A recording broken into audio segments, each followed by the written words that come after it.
Vou compartilhar aqui contigo algo que o senhor tinha falado comigo já um tempo atrás aí sobre as pedras de Davi. Umas coisas que a gente às vezes nem eu não tinha nunca atentado para isso, né? Mas aí eu comecei a ler e fui ver sobre isso aí. E muito bacana o texto. Eu vou compartilhar aqui contigo o que o senhor me entregou referente a essa passagem aqui.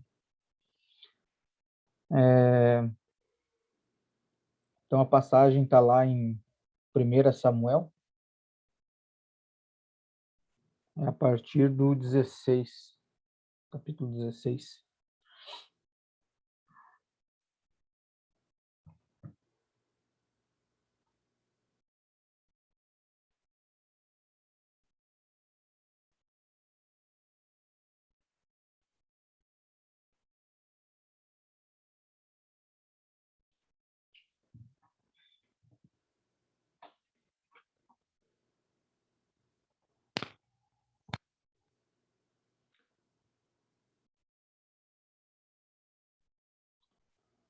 Vamos lá, ali. Aí disse assim: o Senhor disse a Samuel: até quando você irá se entristecer por causa de Saul? Eu o rejeitei como rei de Israel. Encha um chifre de óleo e vá a Belém. Eu enviarei a Jessé. Escolhi um de seus filhos para fazê-lo rei. Samuel, porém, disse: como poderei ir? Saul saberá disto e me matará. O Senhor disse: leve um novilho com você e diga que foi sacrificar ao Senhor. Convide Jessé para o sacrifício. Eu mostrarei a você o que fazer. Você irá ungir para mim aquele que eu indicar. Samuel fez o que o Senhor disse. Quando chegou a Belém, as autoridades da cidade foram encontrar-se com ele, tremendo de medo, e perguntaram: vês em paz? Né? Porque cada vez que vinha o profeta na cidade, alguma coisa tinha dado, né? Então eles já se apavoraram, acharam que era alguma sentença, alguma coisa sobre a cidade. Então perguntaram, né, se ele vinha em paz. Aí respondeu Samuel: sim, venho em paz. Vim sacrificar ao Senhor. Consagrem-se e venham ao sacrifício comigo. Então ele consagrou Jessé e os filhos dele, e os convidou para o sacrifício. Quando chegaram, Samuel viu Eliabe e pensou: com certeza este é este que o Senhor quer ungir. E o Senhor, contudo, disse a Samuel: não considere sua aparência, nem sua altura, pois eu o rejeitei. O Senhor não vê como o homem vê a aparência, mas o Senhor vê o coração. Então Jessé chamou Abinadab e levou a Samuel. Ele, porém, disse: o Senhor também não escolheu este. Em seguida, Jessé levantou Samá e Samuel, mais este disse: também não foi este que o Senhor escolheu. Jessé levou a Samuel 7 de seus filhos, mas Samuel lhe disse: o Senhor não escolheu nenhum destes. Então perguntou a Jessé: estes são todos os filhos que você tem? E Jessé respondeu: ainda tenho o caçula, mas ele está cuidando de ovelhas. Vê, né, que o Senhor escolhe aqueles que estão fazendo algo. Interessante isso, né? Nunca estão parados sem fazer nada. Samuel disse: trago-o aqui. Não nos sentaremos para comer enquanto ele não chegar. Jessé mandou chamá-lo, e ele veio. Ele era ruivo, de belos olhos e boa aparência. E aí estava lendo aqui sobre essa parte, que ele era ruivo. E o Senhor me falou sobre a diferença. Por isso que ele falou, deu essa característica de ser ruivo, né? Então, para ver como ele escolheu aquele que era diferente de todos os outros, né? Então o Senhor disse a Samuel: é este, levanta-te, levanta-se e unja-o. Samuel apanhou o chifre cheio de óleo e o ungiu na presença de seus irmãos. E a partir daquele dia, o Espírito do Senhor apoderou-se. Tem algumas traduções que diz que veio sobre Davi. E Samuel voltou para Ramá.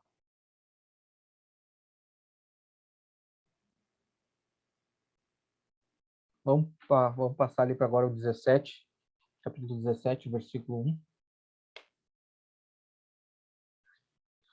Que aqui já vai falar daí sobre os filisteus. Os filisteus juntaram suas forças para a guerra e se reuniram em Socó, de Judá, e acamparam em Efes-Damim, entre Socó e Azeca. Saul e os israelitas reuniram-se e acamparam no vale de Elá, posicionando-se em linha de batalha para enfrentar os filisteus. Os filisteus ocuparam uma colina e os israelitas outra, estando o vale entre eles. Então tinha dois montes, né, duas colinas, um estava de um lado, outro do outro, no meio tinha esse vale.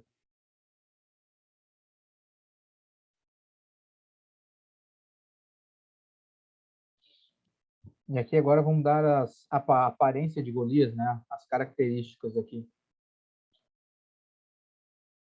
Um guerreiro, no versículo 4, ali, um guerreiro chamado Golias, que era de Gat, veio do acampamento filisteu. Tinha 2,90 metros de altura. Ele usava um capacete de bronze e vestia uma couraça de escamas de bronze que pesava 60 quilos. Nas pernas usava caneleira de bronze e tinha um dardo de bronze pendurado nas costas. A haste de sua lança era parecida com uma lançadeira de tecelão, e sua ponta de ferro pesava 7 quilos e 200 gramas. Seu escudeiro ia à frente dele. Então tinha um rapaz que ia à frente levando seu escudo. Golias parou e gritou às tropas de Israel: porque vocês estão posicionados para a batalha? Não sou eu um filisteu? E vocês, os servos de Saul? Escolha um homem para lutar comigo. Então, quando eu li essa parte, eu identifiquei o quê? Que aqui em seguida, Golias vai fazer uma proposta para o povo aqui, para os judeus, né? Para o povo de Israel. Se ele puder lutar e vencer-me, nós seremos os seus escravos. Todavia, se eu vencer e o puser fora de combate, vocês serão nossos escravos e nos servirão. E acrescentou: eu desafio hoje as tropas de Israel. Mandem-me um homem para lutar sozinho comigo. Então aqui ele fez uma proposta, né, no qual morreria só um, ou ele ou aquele que eles escolhessem, né, para lutar contra ele. Vamos lá, versículo. E detalhe, tá? Golias, só escrevi aqui um adendo aqui, porque senão ia ficar muito comprida a história. Mas Golias, ele fez isso por 40 dias. Ele chegava lá no vale, se apresentava diante deles e falava isso.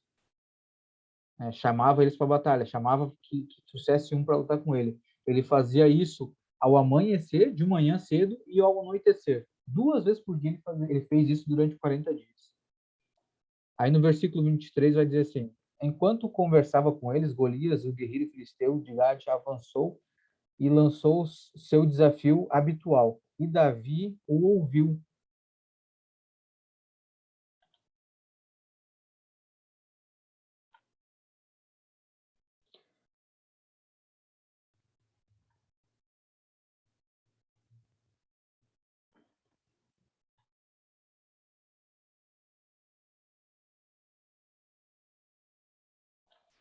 E 24. Quando os israelitas viram o homem, todos fugiram cheios de medo. Versículo 32. Davi disse a Saul: ninguém deve ficar com o coração abatido por causa desse filisteu. Teu servo irá e lutará com ele. Respondeu Saul: você não tem condições de lutar contra esse filisteu. Olha só. Aqui tu vê que o próprio Saul tem a mesma ideia do que foi falado antes, o que o Senhor falou para Samuel, né? Que ele não olha com os mesmos olhos, ele não olha como o homem olha, né? Então aqui a mesma coisa Saul, ele olhou com os olhos naturais e olhou para Davi e disse assim: você não tem condições de lutar contra esse filisteu. Olhou para o filisteu, 2,90 m, olhou para Davi, né? Você é apenas um rapaz e ele é um guerreiro desde a mocidade. 34. Davi, entretanto, disse a Saul: teu servo toma conta das ovelhas de seu pai. Quando aparece um leão ou um urso e leva uma ovelha do rebanho, eu vou atrás dele, dou-lhe golpes e livro as ovelhas da sua boca. Quando se vira contra mim, eu o pego pela juba e lhe dou golpes até matá-lo.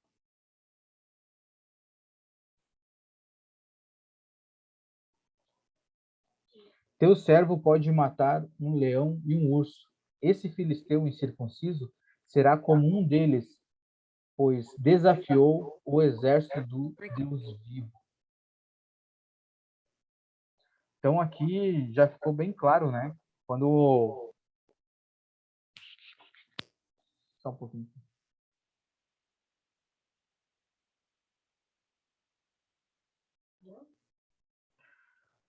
Aí quando eu comecei a ler essa parte aqui sobre o urso e o leão,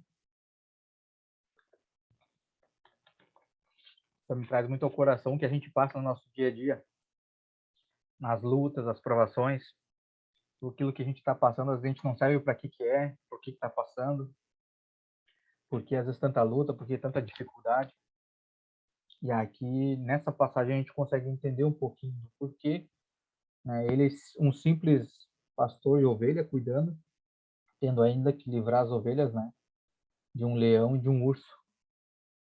Então, isso remete muito ao nosso dia a dia, do que a gente vem vivendo, né? E aí diz aqui no 37, o Senhor que me livrou, aqui eu achei muito bacana essa parte, porque aqui agora ele incluiu o Senhor na jogada. Ele já passou a bola, já falou aqui, não, peraí, só um pouquinho. O Senhor que me livrou das garras do leão e das garras do urso, me livrará das mãos do filisteu. Então aqui ele já deixou bem claro que tudo que ele estava fazendo não estava fazendo por ele mesmo, que a capacidade não estava nele, e sim estava no Senhor. Deu a glória de quem é de direito. Diante disso, Saul disse a Davi: vá, e que o Senhor esteja com você. Eu creio que aqui aqui Saul deve ter se lembrado de quem Deus é. Por isso que daí aqui ele nem contestou. Depois disso que Davi falou, Saul nem contestou mais a ida dele.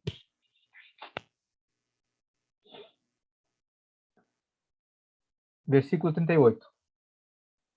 Saul vestiu Davi com sua própria túnica, colocou-lhe uma armadura e lhe pôs um capacete de bronze na cabeça.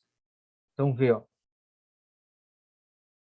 Esse mesmo pôs um capacete de bronze na cabeça. Isso aqui até remete às armadura que o próprio Golias tinha. Então Saul quis preparar Davi da mesma forma com que Golias ia lutar. E aí isso também começa a me chamar a atenção para algumas coisas que às vezes a gente quer lutar batalha com as mesmas armas do inimigo. E aí fica meio que fora do contexto, né?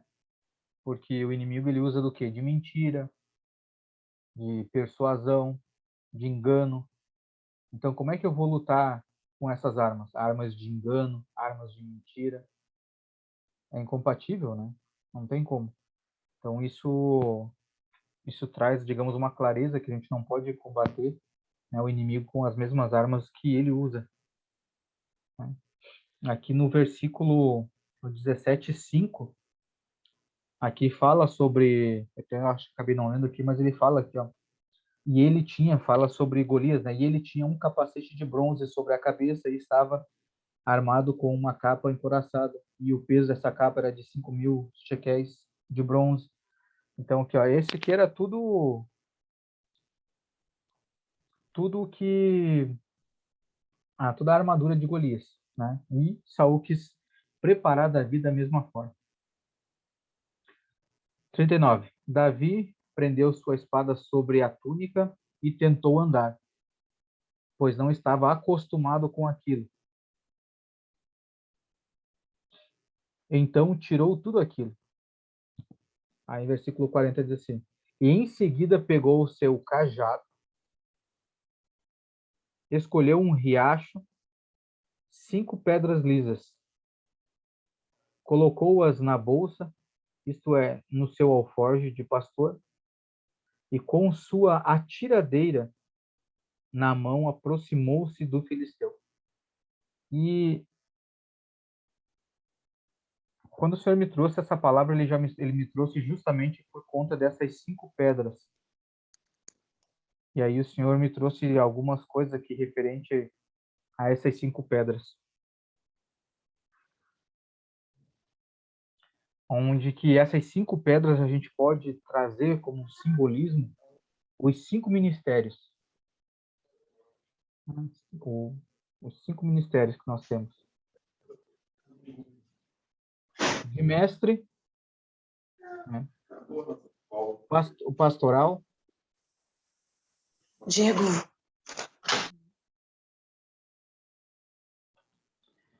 de mestre, pastoral, o evangelista, que é esse dedo do meio onde ele vai mais longe, o profético, né, o dedo do profeta, se a gente bem lembrar, e o apostólico, do apóstolo, dedão, que é o que protege a todos. Mas todos eles estão fundamentados no quê? No ensino. Nesse de baixo. Então, esses 5 ministérios, que é o que representa, digamos, essas 5 pedras. E o que mais me chamou a atenção, porque eu não tinha lido ainda. Eu sabia que ele tinha pego 5 pedras, mas hoje eu fui ler no texto ali, e o que me chamou a atenção foi que essas pedras ele buscou num riacho. E aí eu entendi que todos esses ministérios, os ministérios, são lavados pela água da palavra. E aí, por isso que as pedras são lisas. Por que que acontece? Se o ministério não for lavado pela água, as pedras só são lisas porque estão na água. E a água ela vai fazendo com que a pedra se torne lisa, né? Se a pedra não for lisa, normalmente ela vai ter algumas quinas. E essa quina pode machucar quem as carrega. Então, por isso o detalhe dessas pedras serem lisas e tem que ser do riacho, para que elas sejam lavadas pelas águas. E também outra coisa que o Senhor falou a respeito dessas pedras, comparado a nós, essas pedras. Porque nós temos que estar lisos, sem as quinas, aparados, para que a gente não machuque os outros. Temos que vir do riacho para que a gente passe, digamos, pelas águas, né? E detalhe, normalmente esse riacho, as pedras, se elas ficam no fundo, elas estão escondidas. São pedras que, na maioria das vezes, as pessoas não veem. Mas, no momento certo, o Senhor vai lá juntá-las. E vai escondê-las na sua bolsa, como que ele falou. E quando a gente desenvolve esses ministérios, porque a gente começa, né? Com algum deles a gente começa. Ou às vezes é evangelístico. A gente alcança pessoas de início. Daqui um pouco a gente começa a cuidar dessas pessoas. Então, além de evangelizar, a gente já começa a pastorear. E quando você começa a pastorear, automaticamente você vai tendo esse contato e você começa a ensinar essas pessoas. E pessoas que você alcançou e que você pastoreia e ensina, chega um ponto que a pessoa começa a amadurecer e crescer, você começa a declarar sobre essa pessoa.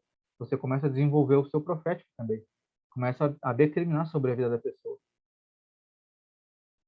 Né? E assim vai. Até que você comece também a desenvolver o quê? O seu apostolado. Você vai crescendo no Senhor de forma que daqui a pouco o Senhor começa a te enviar para lugares, para alcançar pessoas. E aí você já está apto a se desenvolver em todos esses ministérios. Né? E aqui também vai falar que quando Davi foi enfrentar esse gigante, ele pegou uma pedra. Né? E eu creio que essa pedra é a... Claro que hoje a gente pode falar que essa pedra era Cristo, né? Que tem todos esses ministérios. Né? Mas, digamos, se a gente fosse ver um desses aqui, seria o de apostolado. Né? Então, que a gente possa se desenvolver, não ficar só num, mas é interessante que a gente se desenvolva. Quanto mais liso a gente tiver, mais preciso a gente será quando o Senhor nos lançar. Amém? 41. Enquanto isso, o filisteu com o seu escudeiro à frente vinha se aproximando de Davi e olhou para Davi com desprezo, porque viu com os olhos naturais. Né? Mas lembrando que o próprio Senhor falou para Samuel que ele não olha como o homem olha. Né? Viu que era só um rapaz ruivo e de boa aparência e fez pouco caso dele. Disse ele a Davi: Por acaso sou um cão para que você venha contra mim com pedaços de pau? E o filisteu amaldiçoou Davi, invocando seus deuses. 44.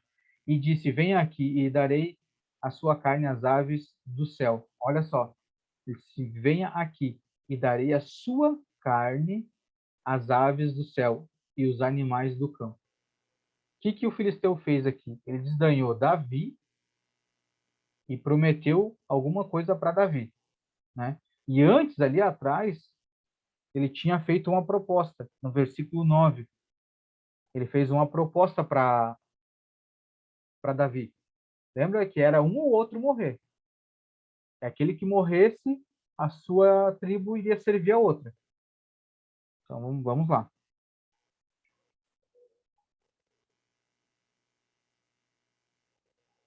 Deixa eu saber onde que eu parei aqui. Davi, porém, disse ao filisteu. Olha a resposta de Davi. Tu vê como é importante a gente ter essa segurança no Senhor, se desenvolver no Senhor e confiar nele. Quando é o Senhor que faz, as nossas respostas aos adversários é totalmente diferente. Digamos assim, eu creio até que é muito mais agressiva a nossa resposta ao inimigo do que até propriamente a do inimigo. Olha só, Davi, porém, disse ao filisteu: Você vem contra mim com espada, com lança e com dardos, né? Com espada, lança e dardos. Isso aqui também é bem espiritual, essa espada, lança e dardos. A espada aqui, às vezes, é até a própria palavra, assim como Satanás tentou Jesus, né? Usou da própria palavra, às vezes, contra o que a gente às vezes está fazendo. E os dardos, aqueles dardos inflamados do maligno. Mas eu vou contra você em nome do Senhor dos Exércitos, o Deus dos Exércitos de Israel, a quem você desafiou. Aqui já Davi passou a bola. Já disse assim, cara, você não só me desafiou, você não é contra mim. Você desafiou aquele que está acima de mim. Aquele que me livrou do leão e do urso, aquele que você desafiou.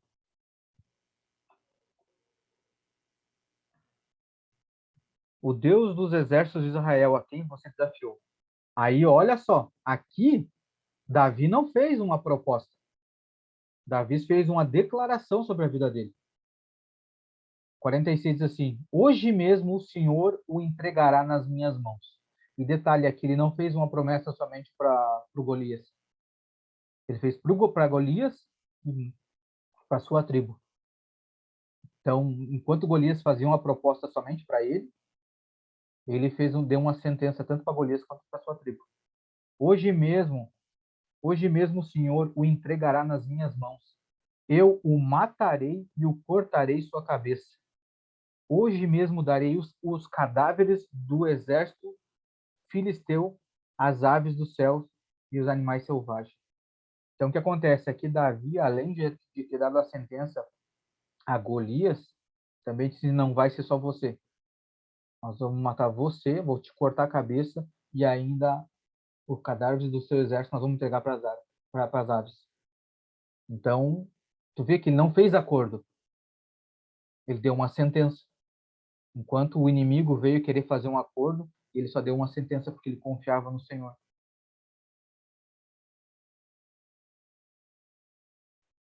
47.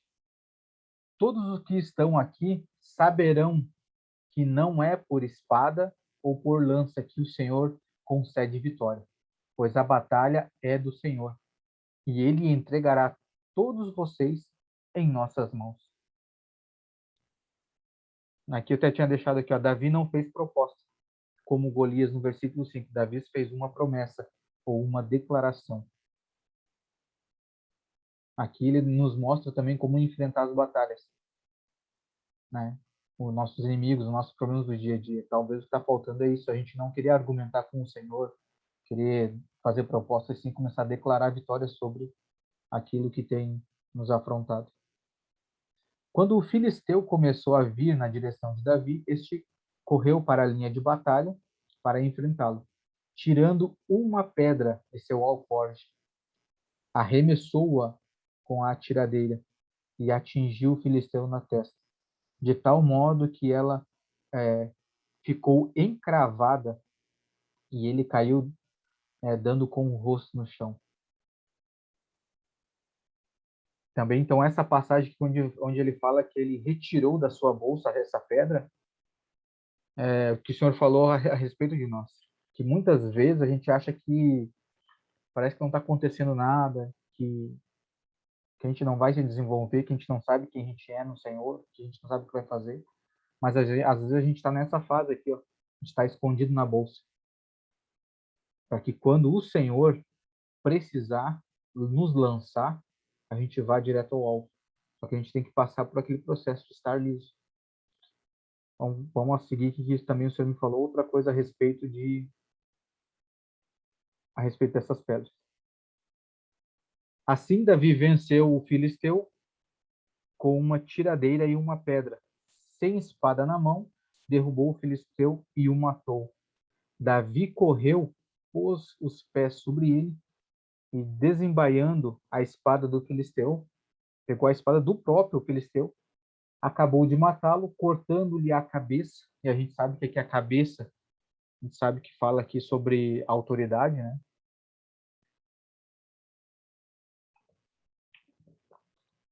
Autoridade, fala sobre governo. Então ele cortou esse governo dele. Quando os filisteus viram que o seu guerreiro estava morto, recuaram e fugiram. Então os homens de Israel e de Judá deram um grito de guerra, perseguiram os filisteus até a entrada de Gate e até as portas de Ecrom. Cadáveres de filisteus ficaram espalhados ao longo da estrada, de Sarim até Gate e Ecrom. Quando os israelitas voltaram da perseguição aos filisteus, levaram tudo o que havia no acampamento deles. Davi pegou a cabeça do filisteu, ou seja, ele saiu de lá com o governo, saiu com a autoridade. Por isso que cada batalha que a gente vence, a gente sai com a autoridade. E esses são os despojos que nós ganhamos da guerra. Cada vitória a gente sai com autoridade. Levou-a para Jerusalém e aguardou as armas do filisteu em sua própria tenda.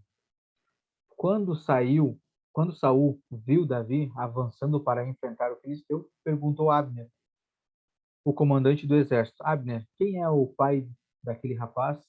Abner respondeu: juro por tua vida, ó rei, que eu não sei. E o rei ordenou-lhe: descubra quem é o pai dele. E logo que Davi voltou, depois de ter matado o filisteu, Abner levou-o perante Saul. Davi ainda segurava a cabeça de Golias. E Saul lhe perguntou: De quem você é filho, meu jovem? Respondeu Davi: Sou filho de teu servo Jessé de Belém. Esse finalzinho aqui, o que me representou muito, o que me saltou assim aos olhos foi a questão da humildade. A humildade que Davi teve. Mesmo ele vencendo esse gigante, ao qual todos eles temiam, ele ainda voltou e ainda com esse semblante, com essa característica de humildade. E aí, quando eu li isso aqui, o que o Senhor me trouxe à memória? Ver que quando ele atirou aquela pedra no filisteu, a gente não vê mais falar da pedra, né? A gente vê falar do quê? De Davi. E aqui o Senhor me trouxe que Davi é como se Davi estivesse representando o próprio Senhor, o próprio Cristo. E nós, assim como nós somos a pedra que é lançada, aquela pedra provavelmente ela caiu no chão assim como o gigante, porque ela ficou encravada. Quando o gigante caiu com o rosto em terra, a pedra também ficou em terra. E o que o Senhor me falou a respeito disso? Que o que tinha que ser exaltado aqui era o próprio Senhor e não a pedra. Então, por mais que o Senhor nos use para vencer as batalhas, a gente tem que estar sempre com o rosto em terra. A gente tem que estar sempre no pó. E dar a glória a quem é de direito, que é Ele. Ele nos lançou, né? Assim como Davi deu glórias a Deus. Então, nós damos as glórias ao Senhor Jesus. E Ele dá glória ao Pai. Então, pode ver que Ele nos prepara, Ele que nos usa. Porém, aqui não continua falando sobre as pedras. Então, para que a gente, quando ganhar essas batalhas, que a gente não se vanglorie. Então, foi nós. A gente foi só usado, foi só um instrumento. Mas a glória é dele. Ele só nos permitiu fazer parte dessa batalha, parte desse processo, né? Parte dessa vitória. Mas que a gente continue com esse coração humilde, dando a honra e a glória para aquele que é de direito. Amém? Então, era isso a palavra. Era mais a leitura, mas em meio a essa leitura o Senhor foi me dando algumas ideias a respeito desse texto que me fizeram ver um pouquinho diferente aí a respeito dessa passagem. Amém?